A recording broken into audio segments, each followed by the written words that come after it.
BNP ভারপ্রাপ্ত chairman Tarique Rahman ঘোষিত রাষ্ট্র মেরামতের ৩১ দফা বাস্তবায়নে টাঙ্গাইলে লিফলেট বিতরণ ও গণসংযোগ করেছেন জাতীয়তাবাদী আইনজীবী ফোরামের সহ সাধারণ সম্পাদক অ্যাডভোকেট সারওয়ার কায়সার রাহাত।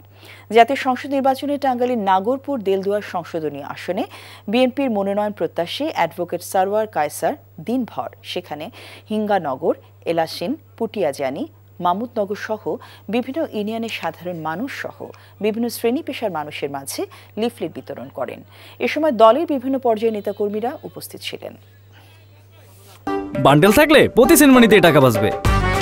বিকাশ সেনমানি বান্ডেল কিনে জিতুন প্রতি লেনদেনে। এতদিন শুনছি চান্দে অমাবস্যা লাগে, আজকে দেখলাম সূর্যে অমাবস্যা লাগে।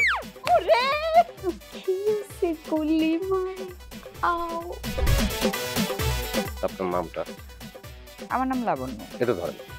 এইটা কি? সোলেমানি আংটি। ভয় পেলে নাকি সিরিয়াস? আমগো চোখে তো এখন কাঠের চশমা। দুইটা খেজুর কাটা নিয়ে চক্ষু দুইটা উঠানো হইলে আমারে দান করে দিন। কারো পোষ মাছ আর কারো সর্বনাশ। নাই রে নাই, আমার বাপে নাই। এই হারামজাদা, হাতে কি গ্রামের মাসে তোর আটকা জলিল কর।